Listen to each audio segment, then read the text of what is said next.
Ese hombre en la cima de la torre morirá.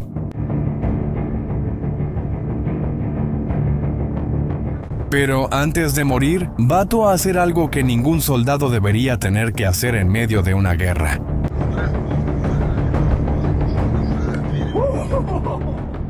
Intentará buscar Wi-Fi y conectarse a Internet. Y no fue solo una vez. Más soldados rusos intentan lo mismo. Están desesperados. Mientras tanto, Ucrania estaba del otro lado, observando y aprovechando cada segundo de esa ceguera para hacer una de las jugadas más inteligentes de esta guerra. Para entender lo que pasó, debes comprender la importancia de la comunicación, ya que lo es todo en una guerra así. Sin ella, no sabes dónde está el enemigo, no puedes guiar drones, no puedes coordinar un ataque, ni siquiera puedes pedir refuerzos. Es como intentar jugar ajedrez en la oscuridad. Y en ese punto, Ucrania tenía una ventaja clara. Starlink, el servicio de Internet vía satélite creado por la empresa SpaceX, del empresario Elon Musk.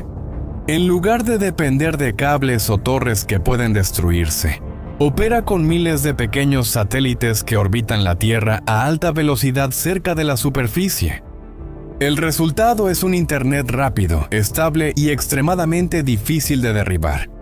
Para Ucrania fue una revolución. Los soldados ucranianos podían comunicarse en tiempo real, incluso estando en medio de la nada. Los drones eran pilotados con precisión quirúrgica, y los ataques se coordinaban con una eficiencia que pocos ejércitos en el mundo tendrían.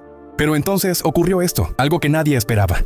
Las fuerzas rusas notaron el apoyo de Starlink al enemigo y quisieron obtenerlo también. Pero había un problema. SpaceX no vendía a Rusia y los términos de uso de Starlink prohibían explícitamente el uso de los terminales en operaciones ofensivas.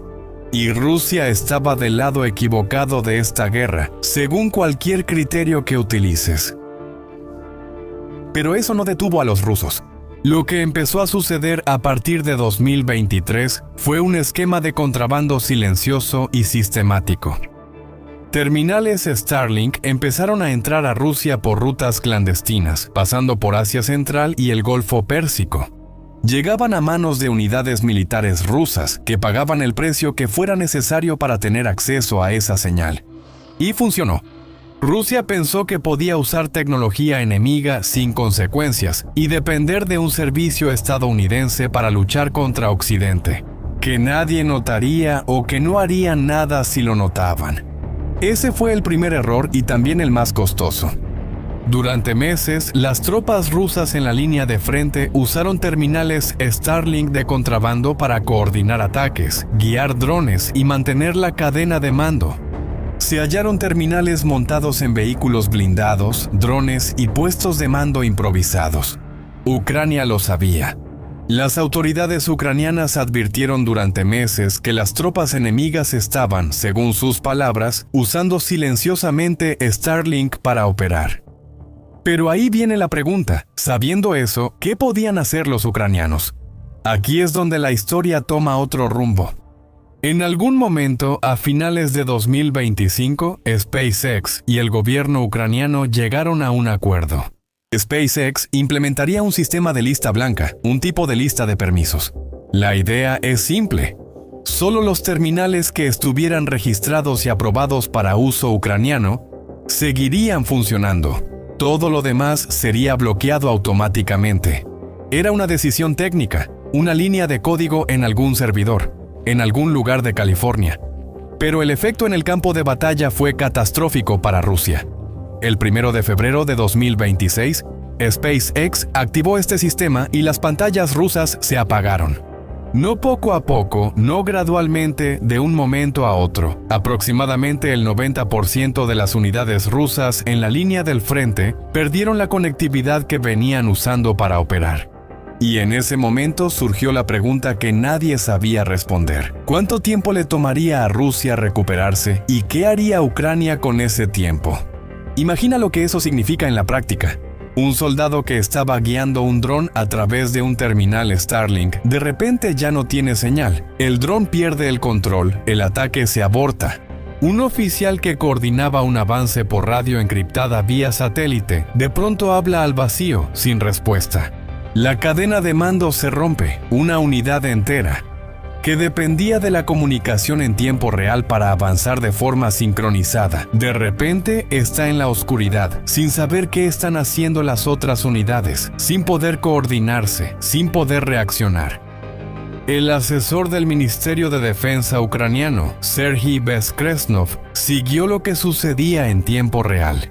Y él usó una palabra específica para describir la situación del enemigo, y la palabra es catástrofe. En sus palabras, el enemigo, en la línea del frente, enfrenta no solo un problema, sino una catástrofe. Todo el mando y control de las tropas colapsó. Las operaciones de asalto quedaron paralizadas en muchas áreas. Pero tal vez la confirmación más sorprendente no vino de un oficial ucraniano, vino del lado ruso. Boris Rosin es un bloguero militar pro-Kremlin, es decir, apoya al gobierno ruso y suele minimizar los problemas de las fuerzas rusas. Incluso él no ocultó lo que estaba pasando. En una publicación pública, Rosin escribió: "Sí, ahora no hay ninguna alternativa". Piénsalo, cuando alguien ruso lo admite públicamente, sabes que la situación es grave. Ahora debes preguntarte, ¿Rusia no tenía un plan B? Sí, lo tenía, pero el plan B era mucho peor que el plan A. Rusia intentó sustituir Starlink con sus propias constelaciones de satélites.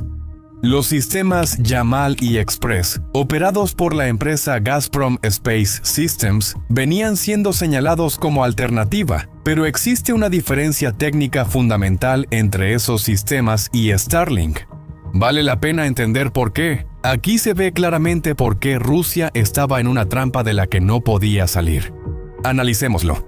Starlink utiliza miles de satélites en órbita baja cerca de la Tierra para brindar conexión rápida y estable, como si tuvieras una antena de Internet sobre ti. Los satélites rusos están en la órbita geoestacionaria, mucho más lejos. Eso crea un retraso en la comunicación, que los técnicos llaman alta latencia. En la práctica, es como enviar un mensaje que tarda 2 segundos en llegar, en vez de una fracción de segundo. 2 segundos puede parecer poco, pero en el campo de batalla, eso es una eternidad. La inteligencia militar ucraniana, conocida por las siglas DIU, interceptó conversaciones de soldados rusos que se quejaban exactamente de eso. Los terminales de Gazprom eran tan malos que los propios soldados describieron su uso en combate como prácticamente imposible debido a la mala calidad de la conexión. Y hay más. El sistema de satélites ruso tiene solo 5 satélites geoestacionarios cubriendo la región. 5. Piensa en lo que eso significa. 5 satélites para cubrir cientos de kilómetros de frente y decenas de miles de soldados que requieren señal simultáneamente es como intentar abastecer una ciudad con una manguera de jardín. La DIU fue directa en su evaluación.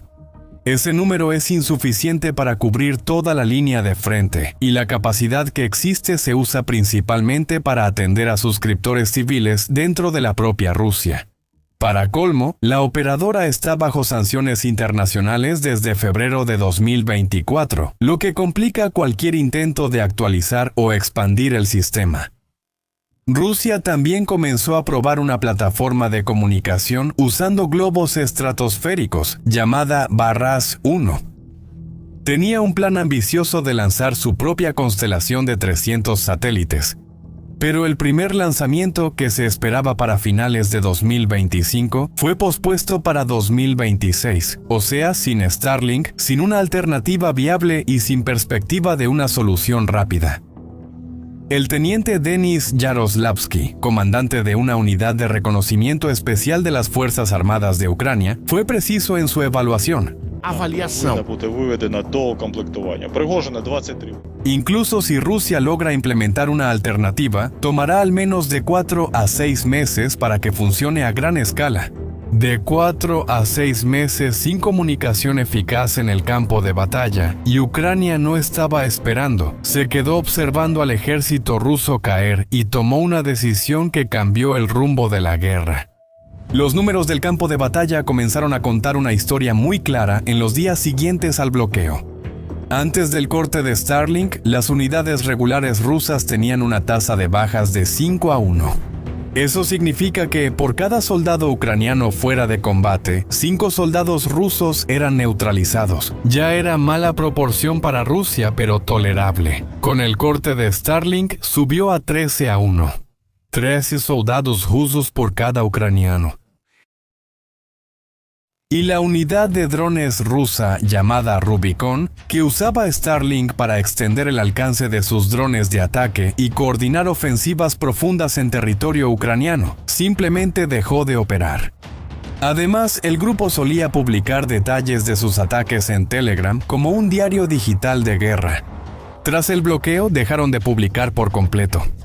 El Instituto para el Estudio de la Guerra, una de las organizaciones de análisis militar más respetadas del mundo, confirmó que la decisión de SpaceX estaba impactando negativamente las operaciones de ataque de Rubicon. Pero las cifras de bajas son solo parte de la historia. Lo que sucedió en el mapa fue aún más dramático. Entre los días 11 y 15 de febrero de 2026, las fuerzas ucranianas recuperaron 201 kilómetros cuadrados de territorio. Para que se den una idea de lo que eso significa, esa área equivale a todo lo que Rusia había conquistado en todo el mes de diciembre de 2025. Recuperado en 5 días, lo que le tomó un mes al enemigo conquistar. El análisis del Instituto para el Estudio de la Guerra fue claro. Los contraataques ucranianos probablemente aprovecharon el bloqueo reciente del acceso ruso a Starlink. ¿Qué blogueros militares rusos afirman que está causando problemas de comunicación y de mando a lo largo de toda la línea del frente? El 5 de febrero, 4 días tras el bloqueo, los ataques rusos diarios disminuyeron de entre 80 y 110 a 56. Casi la mitad. Sin comunicación eficaz, sin capacidad para coordinar ofensivas, sin manera de guiar drones con precisión, los rusos retrocedieron y Ucrania avanzó. Pero aquí llegamos a la siguiente parte de la historia que la mayoría de la gente aún no conoce. Imagina ser un soldado ruso en el frente. Tu Starlink se apagó, no puedes comunicarte, guiar tu dron ni saber qué pasa con los demás soldados. Estás desesperado. En un canal de Telegram ves un mensaje. Un servicio que dice poder registrar tu terminal en la lista de permisos ucraniana, que puede hacer que tu Starlink vuelva a funcionar. Por un pequeño pago puedes reconectarte. ¿Qué haces? Muchos soldados rusos pagaron cayendo justo en la trampa que Ucrania había preparado cuidadosamente. La 156ª, la División de Asalto Cibernético de Ucrania, trabajando junto con grupos de inteligencia de código abierto, creó este servicio falso de registro de Starlink. Montaron una red de canales y bots en Telegram, hicieron que pareciera legítimo. Incluso crearon una falsa controversia pública alrededor de uno de los canales para darle credibilidad a la operación, y esperaron. Los soldados rusos aparecieron. Para registrar el terminal necesitaban proporcionar algunos datos: el número de identificación del terminal, el número del plato satelital, el número de cuenta de Starlink y las coordenadas de ubicación, latitud y longitud. Ellos proporcionaron todo. Al final de la operación, Ucrania había recolectado 1.420 entradas con datos precisos de terminales Starlink rusos y sus ubicaciones en el campo de batalla. Y recolectaron $1,870 de los propios soldados rusos por el servicio falso. La llamaron Operación Autoliquidación. El grupo Militant, uno de los socios en la operación, resumió el resultado con una frase que no deja dudas sobre lo que pasó con las coordenadas recolectadas. En cuanto a las coordenadas que enviaron, se enviaron paquetes de regreso. ¿Y sabes cuáles eran esos paquetes en realidad? Proyectiles de artillería calibre 155, los mismos que los países aliados suministraron a Ucrania. En otras palabras, los soldados rusos, desesperados, enviaron su propia ubicación y recibieron fuego pesado de regreso. Es complicado tener una imagen más completa de lo sucedido en esas semanas. Por un lado, un ejército que basó parte de su capacidad de combate en una tecnología ajena que no controlaba y dependía de una empresa privada estadounidense para operar. Por otro lado, un país más pequeño, con menos recursos, que estudió esa dependencia. Esperó el momento y convirtió cada debilidad enemiga en oportunidad. El corte de Starlink fue estratégico, no solo técnico, y Ucrania estaba lista para aprovechar cada segundo. El ministro de Defensa ucraniano, Mikhailo Fedorov, dijo a socios europeos que Ucrania había logrado infligir al enemigo más bajas de las que el Kremlin podía reclutar en los 2 meses anteriores, más bajas de las que podían reponer. A pesar de las cifras, esta historia trasciende la guerra. Por primera vez, de forma tan clara y documentada, una tecnología privada creada por una empresa comercial, operada por un solo empresario, se convirtió en uno de los factores más decisivos en un conflicto entre naciones. Gobiernos de todo el mundo empezaron a hacerse la misma pregunta en voz alta. ¿Qué pasa cuando la infraestructura más crítica de una guerra está en manos de un solo multimillonario? Es una pregunta que no tiene una respuesta fácil.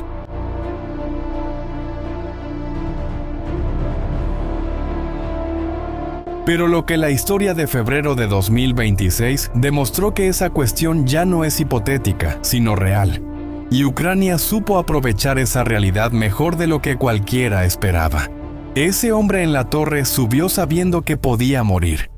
Subió porque estaba desesperado.